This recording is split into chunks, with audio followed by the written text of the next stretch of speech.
Hello, I'm doing a movie review, and the movie I want to review is Hellraiser Judgment. Now, Hellraiser Judgment came out earlier this year, 2018, and this is the 10th film in the Hellraiser franchise.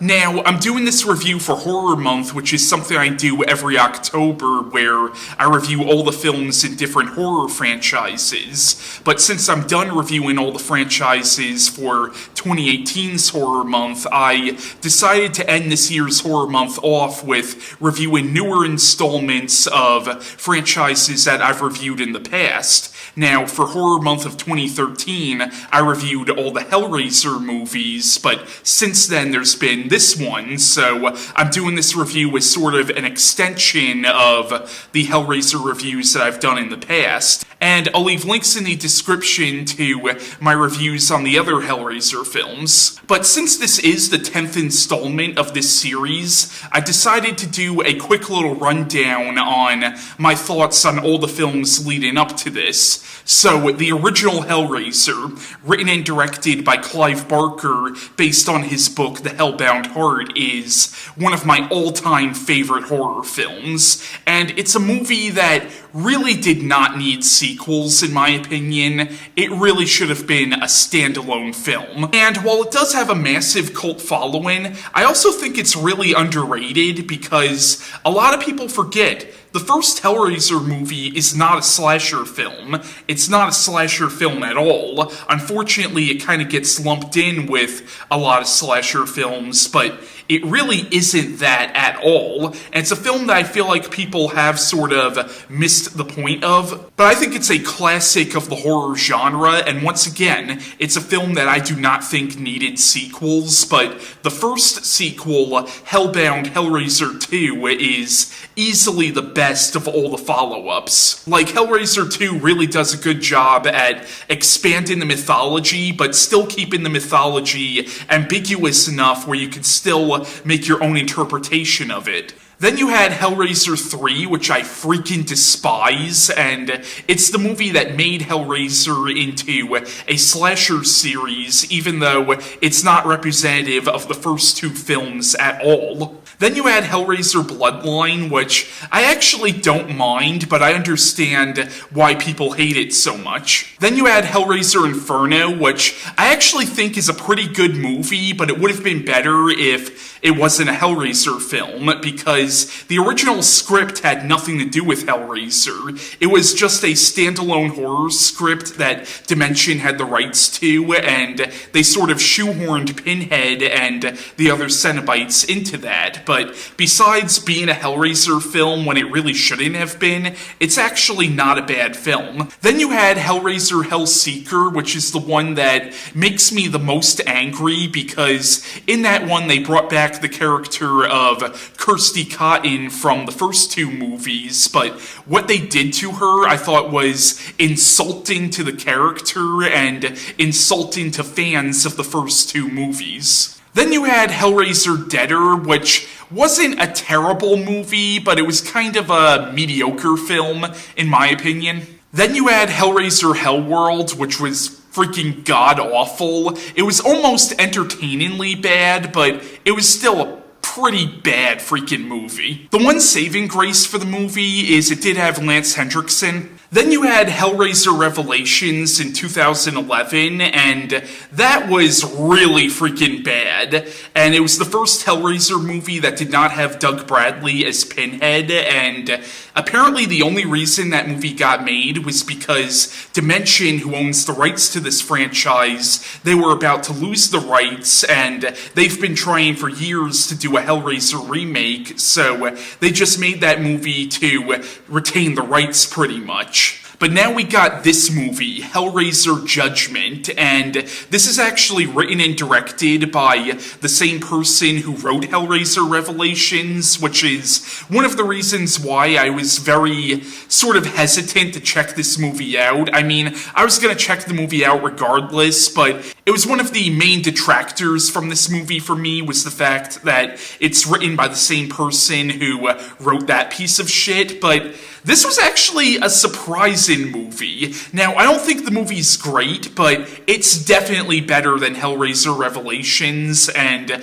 better than a lot of the other ones, but it still doesn't hold a candle to the first two Hellraiser movies. Now, I would probably rank this movie alongside Hellraiser 4 and 5, which are movies I like, but I understand why people don't like them, and it's sort of the same thing with this movie. I liked this movie, but I can understand why people would not like this movie. What's funny about this one is this actually reminded me a lot of Hellraiser Inferno, because like Hellraiser Inferno, this is also a detective story and has elements of crime drama and even psychological thriller. But it also reminded me a little bit of Seven. Like, this movie basically felt like Seven, but with Cenobites. But the plot of Hellraiser Judgment is it follows a group of detectives. Two of these detectives are actually brothers, and they're looking for a serial killer called the Perceptor, who is killing people that he views as sinners, and he's basing his killings on the Ten Commandments. But one of these detectives is sort of getting in too deep with this case, and it's really messing with his head, and this character is also a war veteran, and you could tell that his experiences during the war has really sort of traumatized him. Now, while you have this investigation going on, you also follow Pinhead and another demon called the Auditor, who are in this house that is sort of a gateway between hell and earth, and they're actually luring like really bad people to the house as possible recruitment for Cenobites. But I won't give away the connection between the story of the Cenobites and the story of these detectives trying to track down the Perceptor. But once again, I liked Hellraiser Judgment. I thought it was a pretty decent film. I didn't think it was great by any means, but I enjoyed it. It does suffer from like a low budget, and it's certainly not a perfect movie, but compared to the last few Hellraiser movies, it's certainly an improvement. Now, in the movie, Paul T. Taylor plays Pinhead, and he certainly doesn't hold a candle to Doug Bradley, but I thought he did a pretty good job, and I actually thought he did a good job at sort of channeling Doug Bradley at certain points, but still sort of making the performance his own, and he's certainly better than Stephen Collins, who played Pinhead in the previous film. And there are some moments in this film that are actually really kind of creepy and disturbing. Now, one aspect of this movie that I thought was interesting, but I also have mixed opinions about, is this is the first Hellraiser movie that explicitly states that God and heaven exist in this mythology. Now, the existence of God was certainly implied in the other Hellraiser movies, but it was never said flat out. Like, it was implied in Hellraiser 4 when Pinhead said, "Do I look like somebody who cares what God thinks?" implying that there is a God in this universe, and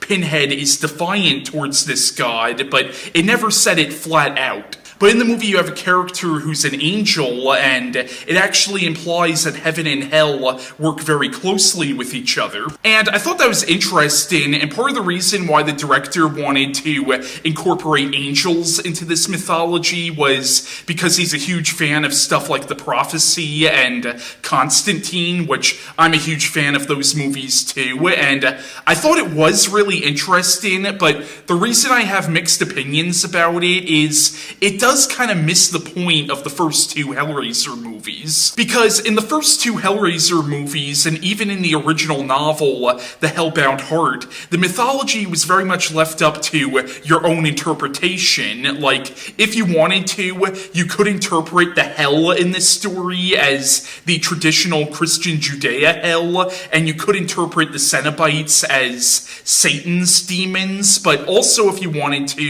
you could interpret this as a completely different version of hell, or maybe it's not even hell at all, but some other dimension that we as humans are sort of mistaken for hell. That's what's so great about the original book and those first two movies, is there was a lot of stuff that you really had to make your own interpretation of. But for me, one of the problems of this movie is explicitly stating that God exists in this universe, and Pinhead and the other Cenobites are are Satan's demons, that kind of removes the ambiguous nature of the mythology. But, to be fair, Clive Barker himself kind of messed up the mythology a little bit with the Scarlet Gospels, which was his sequel to the book The Hellbound Heart, where he made hell much more of the traditional kind of hell. Now, I still liked Scarlet Gospels for what it was, even though I understand why so many people didn't like that book.